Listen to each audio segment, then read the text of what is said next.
नमस्कार दोस्तों, आज के हमारी इस वीडियो में आप सुनेंगे रविवार व्रत की पौराणिक कथा। प्राचीन काल में एक बुढ़िया रहती थी। वह नियमित रूप से रविवार का व्रत करती। रविवार के दिन सूर्य उदय से पहले उठकर बुढ़िया स्नान आदि से निर्वृत्त होकर आंगन को गोबर से लीपकर स्वच्छ करती। उसके बाद सूर्य भगवान की पूजा करते हुए रविवार व्रत का कथा सुनकर सूर्य भगवान का भोग लगाकर दिन में एक समय भोजन करती। सूर्य भगवान की अनुकंपा से बुढ़िया को किसी प्रकार की चिंता एवं कष्ट नहीं था। धीरे धीरे उसका घर धन धान्य से भर रहा था। उस बुढ़िया को सुखी होते देख उसकी पड़ोसन उससे जलने लगी। बुढ़िया ने कोई गाय नहीं पाल रखी थी, अतः वह अपनी पड़ोसन के आंगन में बंधी गाय का गोबर लाती थी। पड़ोसन ने कुछ सोचकर अपनी गाय को घर के भीतर बांध दिया। रविवार को गोबर न मिलने से बुढ़िया अपना आंगन नहीं लीप सकी। आंगन ना लीप पाने के कारण उस बुढ़िया ने सूर्य भगवान को भोग नहीं लगाया और उस दिन स्वयं भी भोजन नहीं किया। सूर्यास्त होने पर बुढ़िया भूखी प्यासी सो गई। प्रातःकाल सूर्य उदय से पूर्व उस बुढ़िया की आंख खुली तो वह अपने घर के आंगन में सुंदर गाय और बछड़े को देखकर हैरान हो गई। गाय को आंगन में बांधकर उसने जल्दी से उसे चारा लाकर खिलाया।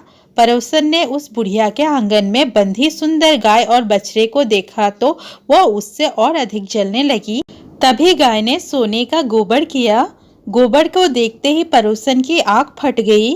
पड़ोसन ने उस बुढ़िया को आसपास न पाकर तुरंत उस गोबर को उठाया और अपने घर में ले गई तथा अपनी गाय का गोबर वहां रख आई। सोने के गोबर से पड़ोसन कुछ ही दिनों में धनवान हो गई।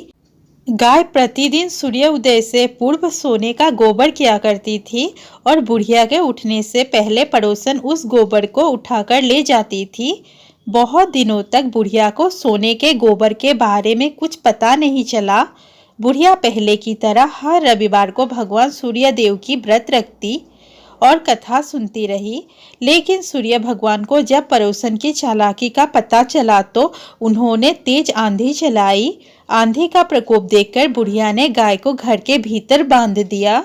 सुबह उठकर बुढ़िया ने सोने का गोबर देखा। उसे बहुत आश्चर्य हुआ। उस दिन के बाद बुढ़िया गाय को घर के भीतर ही बांधने लगी।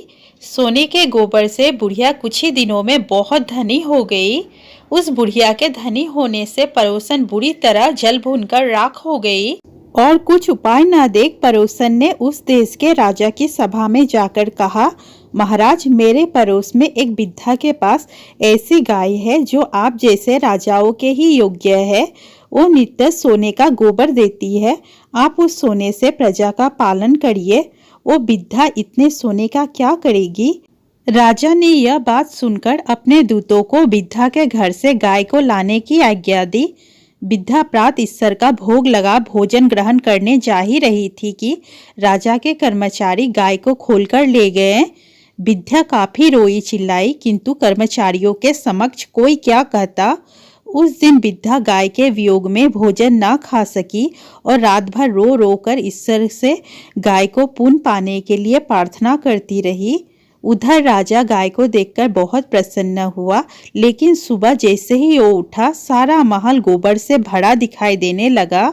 राजा यह देखकर घबरा गया। सूर्य भगवान ने रात्रि में राजा को स्वप्न में कहा कि हे राजा, गाय वृद्धा को लौटाने में ही तेरा भला है। उसके रविवार के व्रत से प्रसन्न होकर मैंने उसे यह गाय दी थी। प्रात होते ही राजा ने वृद्धा को बुलाकर बहुत से धन के साथ सम्मान सहित गाय लौटा दिया। उसकी पड़ोसिन को बुलाकर उचित दंड दिया। इतना करने के बाद राजा के महल से गंदगी दूर हो गई। उसी दिन से राजा ने नगरवासियों को आदेश दिया कि राज्य की तथा अपनी समस्त मनोकामनाओं के पूर्ति के लिए रविवार का व्रत रखा करो। व्रत करने से नगर के लोग सुखी जीवन व्यतीत करने लगे। कोई भी बीमारी तथा प्रकृति का प्रकोप उस नगर पर नहीं हुआ था। सारी प्रजा सुख से रहने लगी। हे सूर्य भगवान, जैसी कृपा अपने बुढ़िया माई पर की वैसे ही कृपा हम सब पर करना। कहानी कहने वाले, सुनने वाले और हुंकारा भरने वाले सभी की मनोकामना पूर्ण करना। प्रेम से बोलिए सूर्य नारायण भगवान की जय। दोस्तों वीडियो अच्छा लगा हो तो प्लीज़ वीडियो को लाइक शेयर और चैनल को सब्सक्राइब करना ना भूलें। धन्यवाद।